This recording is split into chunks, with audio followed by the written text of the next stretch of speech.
How important are our daily rituals, Craig? Thanks, Heath. Another great question, and for me, this is big. I mean, this stems back all through my childhood of obviously my football career, now into obviously business, now into family life. Like it's been across the whole journey of my life, and I'm very very big on process. From the time you wake up in the morning to the time you go and meditate, down the beach, to the time obviously you go down the coffee shop and you grab your coffee, like everything from my point of view, that is how I function to the best of my ability, is to have my processes clear and in place. Some people call it OCD. I like to call it a process. What's your wife call it? OCD. That's where it comes. That's where that comes from. Okay. So we all would agree that each of us has what we call the obsessive compulsive disorder. We are all obsessed with achieving the outcomes that we want. So, Bob, how important are daily rituals in your mindset? They're exceptionally important. You need to have the self-discipline to put on a daily and weekly basis, take the right actions at the right time, for sure. One of the most important things one of the most important ritual is to set, I set daily goals, measurable goals, and weekly measurable goals, and monthly measurable goals, and quarterly measurable goals for the business, and annual measurable goals as well. So I got into that ritual really, really early in my life, in business, and then continued on setting them, of course, for the relationship with the family, relationship with the kids, financial management, et cetera, physical goals as well, right? Exercise, et cetera. So I think setting goals is really important. And what I'd like to say about that is that it's been my experience that many people do set goals, but they're not, as Craig would say, consistent enough about that. And I'd also say that they set them too low. So my experience has been that many people have goals. They can state the goals, but the goals aren't big enough. They're not dreamy enough. And my experience has been that it's okay to set a large goal. It's okay to set a huge goal. It's okay and very important actually to set an outstanding goal or goals in your life. So I remember that when I met my wife to be many years ago, she was running. She just started exercising at age 34, and she was running 2 minutes on the treadmill. So she had a goal set that she was going to exercise, and so that was her goal. It was like, get on the treadmill, run for 2 minutes, I'm done.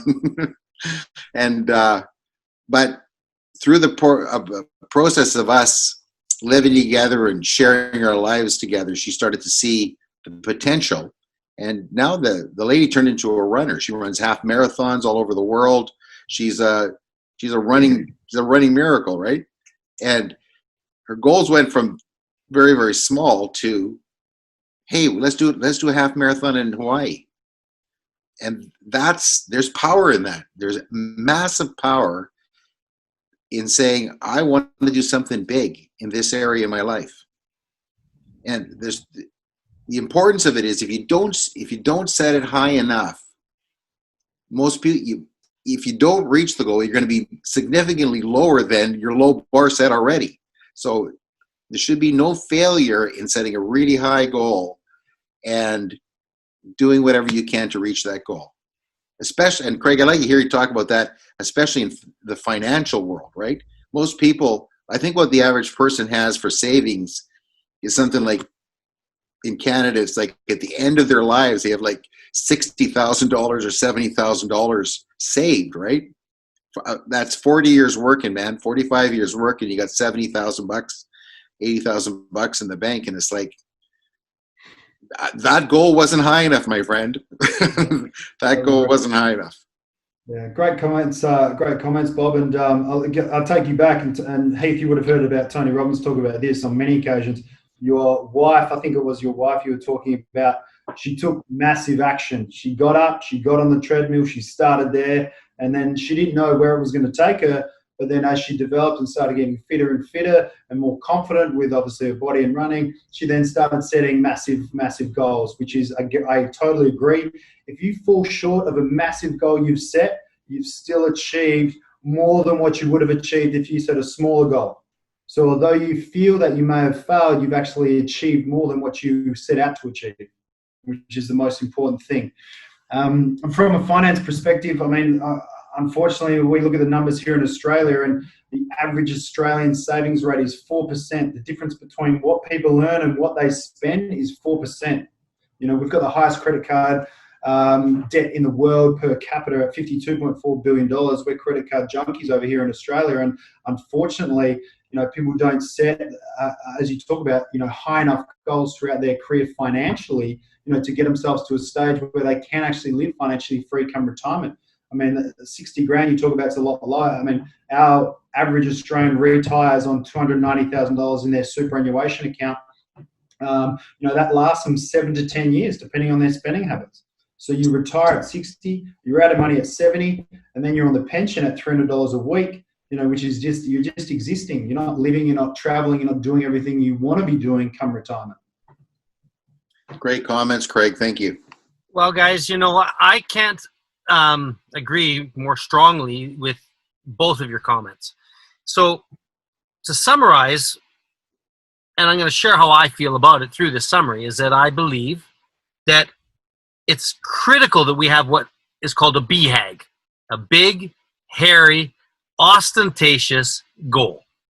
And as you just said, Craig, it's better to aim for the stars and hit the barn than aim for the barn and hit the pig pen. That's good. That's good, my friend. What I've learned, and Craig, you and I together, when we were in Fiji together, you know, one of the things that I think is critical for all of this is that our goal is really related to our self-belief. And our beliefs, our life condition, and our beliefs or our blueprint for our life really are key elements to whether or not we're fulfilled or unfulfilled, happy or unhappy. When our life conditions equal our blueprint or our beliefs of who we are and what we want to be, we're fulfilled. We have happiness, we have peace. When they do not equal what we believe about ourselves, we're miserable, we're unhappy, we're afraid. All these other traits happen. So what I'm really coming to back to the rituals are really driven by our outcomes that we desire. Our outcomes make us have to think and ask a really important question. Why? Why? What's the purpose I want to hit that goal? I'll share mine. So I have a goal. I want to compete at the national level as an amateur golfer. I have now been able to get to that level 3 times. I unfortunately failed to make the cut after 2 days of golf on all 3 occasions. And what happened on the last time, it hit me like a lightning bolt. I broke my process, which is really rituals. My routines, I allowed fear of what other people would think. There's a lot more pressure when you got people watching and you're around, you know, the top 156 golfers in the country for that year. So this type of stuff gets into our mindset and it changes our behavior, tightens us up. And that doesn't have to be in athletics. We're using athletics just as an example or a story for us here. But if we're not willing to dream big enough and make a decision to take action, the massive action plan that you spoke about, Craig, then our purpose really, or our why, doesn't really get the opportunity to grow. And that then leads back to the rituals never get put into place, because it takes a plan to therefore create the habits, the routines, and the rituals to achieve it. So, Bob, you started the discussion on our goals, which then has led to our why, which has led to our action plan, which is finally coming back to the answer. We must build rituals that will drive the outcome that we want.